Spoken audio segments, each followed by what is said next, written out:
Hi, everybody. I'm Shawn Adams. Thanks for tuning in to segment 2 of Smacktalk. I'm Tony Gaglione. Today we're going to be talking about the MLB. Sorry about that. In segment 2, the first thing I want to talk about was Brad Lidge retired from Philly. He was a great closer. Great closer. Would you say top 10 of all time? No, I'm not going to say top 10. I'm going to say he was clutch for the Phillies. I'm going to say top 10. I think guys like Trevor Hoffman, Mariano Rivera are always going to be... Yeah, totally different category. I would say if top-tier closers, he's definitely the top of the second tier to me. Okay, sure. He was crucial to the Phillies, that little dynasty they had for a while. He's in the B class. Yeah, he's definitely very good. You know, you can't speak about his. He was one of the most dangerous closers. In his prime, he was fantastic. Yeah. Other news: Jake Peavy of the White Sox was traded to the Red Sox in a 7-player, 3-team trade. I'm a Sox fan now, a Red Sox fan. Yeah, so his debut will be Saturday versus Arizona. Yeah, and earlier in the year, the White Sox traded Matt Thornton to the Boston Red Sox. Yep. So now they got 2 former pitchers from the White Sox, and their bullpen is still a little iffy, even though Matt Thornton's there. But Peavy's definitely a number 2, number 3 guy in any rotation. Yeah, I think the Red Sox are solidifying their rotation. Definitely, they're going to make a big wild card. They're trying to hold off Tampa Bay. Yeah, Tampa Bay. Right. Hey, Tampa Bay. I said this on the radio show. Tampa Bay is going to be a team that will be hot and they'll be good, and they may not make the playoffs, but they are going to be a team to watch out for every single year. They're in first place right now. They're the Red Sox, I believe, in first place as of today.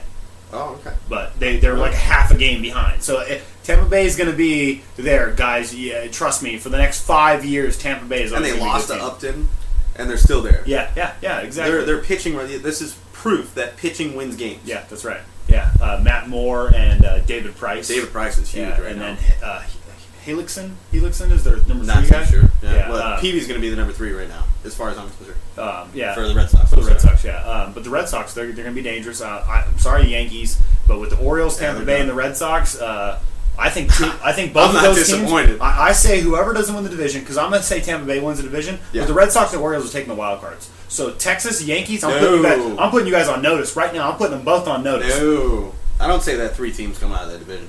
I'm putting the Yankees and the Rangers on notice, because if you don't step up your game, you're not making the playoffs, and your payrolls are too high. I got to be out there. 3 teams that I want to see win the World Series, and if it happens, it'll be great. I want to see Oakland, I want to see Pittsburgh, or I'd like to see Boston. I'd love to see Pittsburgh.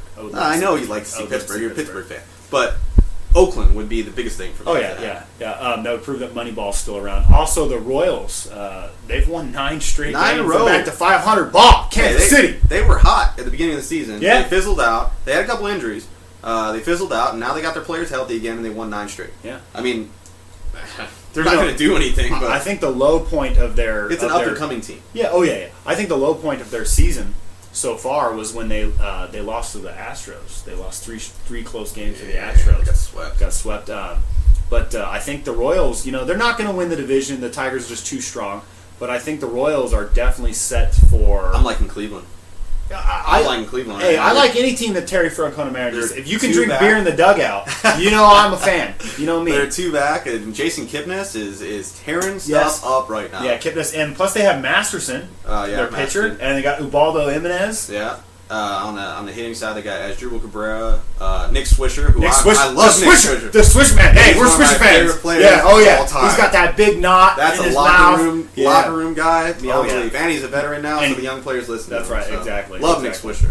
Yeah, even when he wasn't on the White Sox, I loved him. And when he was in Oakland, I'm a homer. Don't get me wrong. Everybody knows I'm a homer. Yeah. Look in front of us, but. When he wasn't on the White Sox, he was on Oakland. I was still a Swisher fan. He's awesome. I'd love to see him play. He's a big jokester, and he keeps everything fun. Yeah, he keeps everything funny. Keeps it lighthearted in there. And those are chemistry guys you got to have in the locker room. Yeah, some guys get too down. Some guys get too serious. Yeah.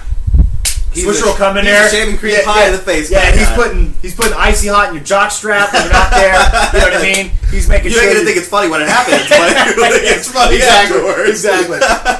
And if you have never had icy hot in your jock strap, that'll make you mad for hours because you don't wash it and it goes away. Like the next 2 days, you still got the menthol feeling. And it burns a wee bit. Yeah, just a bit. All right, for the last part of segment 2 here, we're going to talk about the Alex Rodriguez suspension, or if he does get suspended. Yeah, his attorney has said they will fight any suspension. Oh, great. But they're trying to get a settlement. The MLB has thrown out that they'll have a lifetime ban, which They didn't throw that out. They said they were prepared to ban him for life. Okay, I was a fan of that. I think in our previous show I said that. Now, here's something I've been researching.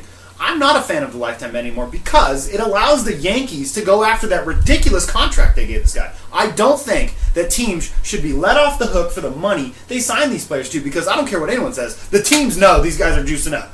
Yeah. The teams know. And so you give a guy a ridiculous contract and then you want to eliminate your liability financially from this guy because he's got a lifetime ban? No.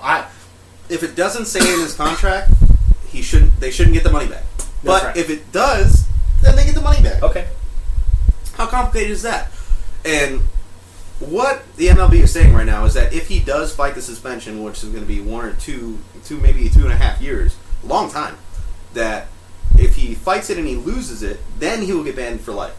If he doesn't fight it and just accepts the suspension, then he can get suspended. Just for to give you guys But he's 37 years old. Yeah. Well, just to give you a heads up on this contract, viewers. If the Yankees, if he doesn't fight a suspension, they're about to save $25 million on one player. Yeah. For him not playing next year. It sounds big, but you have to realize that the Yankees have contracts like that everywhere. Yeah. Yeah. They have an unlimited amount of funds. So it doesn't matter if they owe him that money or they don't. They can still pull out money out of their pocket and get Matt Wieters from Baltimore. Yeah. They can get a guy like Dustin Pedroia if he wasn't signed from Boston for all that money. To go to the Yankees, hopefully. Well, that's what I said about Johnny Damon, too. Yeah, and that's look true. what happened. Yeah, that's true. Johnny Damon was in Oakland A, by the way. Johnny Damon, Jason Isringhausen, Jason Giambi, who ended up on the Yankees. By the way, last week Jason Giambi became the oldest person to ever hit a walk-off home run. Amen to that. Giambi admitted to taking steroids. Beat out Hank Aaron by almost like 100 days or something like that. Admitted to taking steroids. You look at his season afterwards, he was garbage. His body was recuperating, but now, I think he's clean and he's doing better. He's showing his actual natural can tell talent. He's clean. You can tell. The guy's not a Hulk anymore. Yeah. He's got when he's up to bat. Yeah. Take off his shirt. The back neck acne's gone. Yeah, exactly. Speaking of the Alex A-Rod, for those you don't know, the biogenesis lab the feds investigated at MLB that linked all this stuff, that started all this stuff with Ryan Braun, they're actually being investigated by the feds right now for supplying high school students with performance-enhancing drugs. 10 of them. That is the low of lows. As a parent, first off, your kid's in high school, you got to decide, how do you let your child take performance? Well, maybe they don't know. Maybe they don't know. Maybe they don't know. Maybe the parents are just riding their kids to fame and fortune. Mm-hmm. I mean, some parents do. I mean, you can look at people like Tiger Woods' dad. Well, I'm sorry. No. I don't know about that. Well, I'm just saying, parents do that, but I just think that's the lowest of parents. Yeah, selling all of his memorabilia. You can't give us $400,000. Yeah, I don't know about that. Thanks for watching segment 2 of Smack Talk. Stay tuned for segment 3, guys. Thanks for listening. I'm Shawn Adams. Gaglione.